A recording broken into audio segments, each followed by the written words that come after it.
Abrar Qureshi YouTube देखने वाले तमाम नाजरीन को अस्सलाम वालेकुम। उम्मीद करता हूँ आप लोग खैरियत से होंगे। सबसे बड़ी चीज़ आज की जो खबर मैंने आज से 15 दिन पहले आपको बता दिया था कि सरफराज अहमद को जब T20 का कप्तान और वनडे का कप्तान मुकर्रर किया गया था तो उस वक्त मैंने कहा था कि सरफराज अहमद को भले टीम का कैप्टन बना दिया गया लेकिन मुस्तकबिल करीब में मुझे ये टीम का हिस्सा भी होते हुए नज़र नहीं आते। सबसे पहले इसके ऊपर देख लेते हैं कि मैंने उस वक्त कौन से अल्फाज कहे थे, इस हवाले से फिर मज़ीद बात करते हैं। सरफराज को दोबारा कैप्टन बनाने का अच्छा फैसला है और दूसरी जो चीज़ मैंने आपसे मेंशन की कि सरफराज एक तरफ कैप्टन और दूसरी जानिब ये लगता है कि ये टीम का हिस्सा तक नहीं होंगे। क्या कुछ होने जा रहा है इसके हवाले से अगली वीडियो में आपके बिल्कुल आपने सुना। उसकी रीज़न ये थी कि हर सहाफ़ी के अपने मजबूत सोर्सेज होते हैं और मुझे इस बात का इल्म था कि जिन हालात में और जिस तरह से और जिस वजह से सरफराज को कैप्टन बनाया गया है T20 और वनडे का,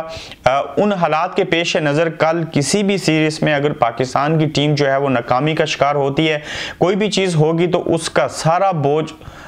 सरफराज अहमद के ऊपर पड़ेगा और उसको कुर्बानी का बकरा बनाया जाएगा। आज वही चीज़ हुई और आज की जो अपडेट्स हैं वो ये हैं कि सरफराज अहमद को T20 बल्कि हर तरह की कैप्टनसी से पीछे हटा दिया गया। बाबर आजम जो है वो T20 की क़यादत करेंगे। उसके बाद अजहर अली जो है वो टेस्ट के कैप्टन बनेंगे और ये भी मैंने आपको बहुत पहले बता दिया था, जबकि ये बात ज़्यादा ज़रूरी थी जिसके ऊपर मैंने फोकस इसलिए किया था कि सरफराज जो है वो ना सिर्फ कप्तानी से हाथ धोएंगे बल्कि वो मुस्तकबिल करीब में टीम का हिस्सा भी नज़र नहीं आएंगे। अब देखना यह है कि नई मैनेजमेंट जो पाकिस्तान की आई उसने जो भी डिसीजन लिए, जो भी स्क्वाड, जो भी टीम की सिलेक्शन की श्रीलंका के अगेंस्ट या बाकी फॉर्मेट के लिए, उसमें बड़ी गलतियां हुई उनके साथ। उसकी वजह के उमर अकमल से उसके बाद अहमद शहजाद बहुत अच्छे प्लेयर हैं लेकिन तवील अरसा उनको बाहर रखा और अब वापस ला के आपने उनके लिए डू एंड डाई की पोजीशन कर दी कि आप कारकर्दगी दिखाएंगे तो आगे जा सकते हैं। इस तरह से बाकी चीज़ों के अंदर भी बॉलिंग हो, बैट्समैन का इंतखाब करना हो तो उसमें भी गलतियां की। उन गलतियों का शाखसाना जो था वो ये होगा कि अब हम श्रीलंका से T20 सीरीज 3-0 से हारे, उसके बाद काफ़ी तनकीद का सामना करना पड़ा पाकिस्तान क्रिकेट बोर्ड को, मैनेजमेंट को और खिलाड़ियों को भी, जिसके पेश नज़र आज सरफराज को तमाम तरह के फॉर्मेट की कप्तानी से जो है वो हटा दिया गया। अब सरफराज मेरे ख्याल से मुझे ये भी नहीं लगता कि वो मुस्तकबिल करीब में इस टीम का भी हिस्सा बन सकेंगे। टोटल तब्दीलियां होंगी और ये ग्रुपिंग भी बड़ी हद तक टीम के अंदर थी और वर्ल्ड कप के दौरान हम आपको बारहा कहते रहे कि खींचातानी है, उस तरह के हालात हैं। लेकिन सरफराज का जाना जहाँ पे मैनेजमेंट की तरफ से डिसीजन है उनका अच्छा फैसला है किसी हद तक। उसकी मैं रीज़न बता देता हूँ कि सरफराज ने एक तवील अरसा कैप्टनसी की, चैंपियन ट्रॉफी उन्होंने जितवाई, बहुत हार्ड वर्कर हैं, अच्छा काम करने वाले हैं। लेकिन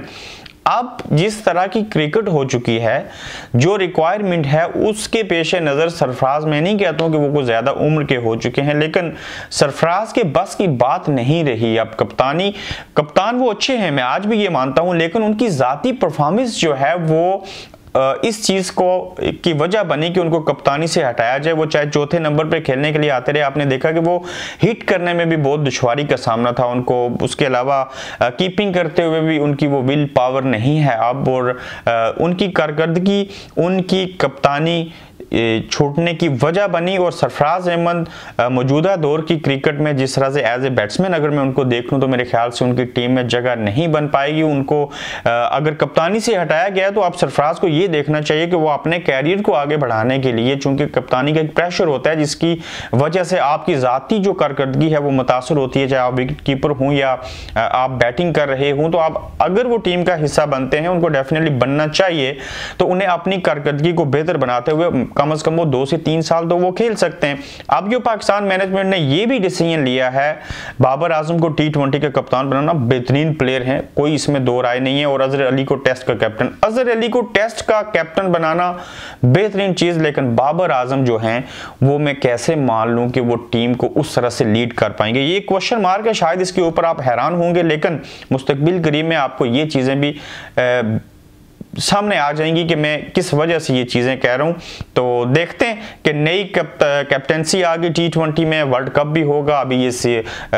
ऑस्ट्रेलिया का विजिट करेंगे, फिर उसके बाद इंग्लैंड आएंगे जहाँ पे T20 टेस्ट और वनडे तीनों फॉर्मेट में उन्होंने खेलना है, और फिर अक्टूबर में वर्ल्ड कप होगा। और पाकिस्तान की जो टीम है उस वर्ल्ड कप में मोस्ट फेवरेट, उसकी वजह कि हम दुनिया की नंबर 1 T20 टीम है। अब देखते हैं कि इन नामों की, कप्तानों की तब्दीली के बाद पाकिस्तान क्रिकेट टीम किस तरफ चाहती है।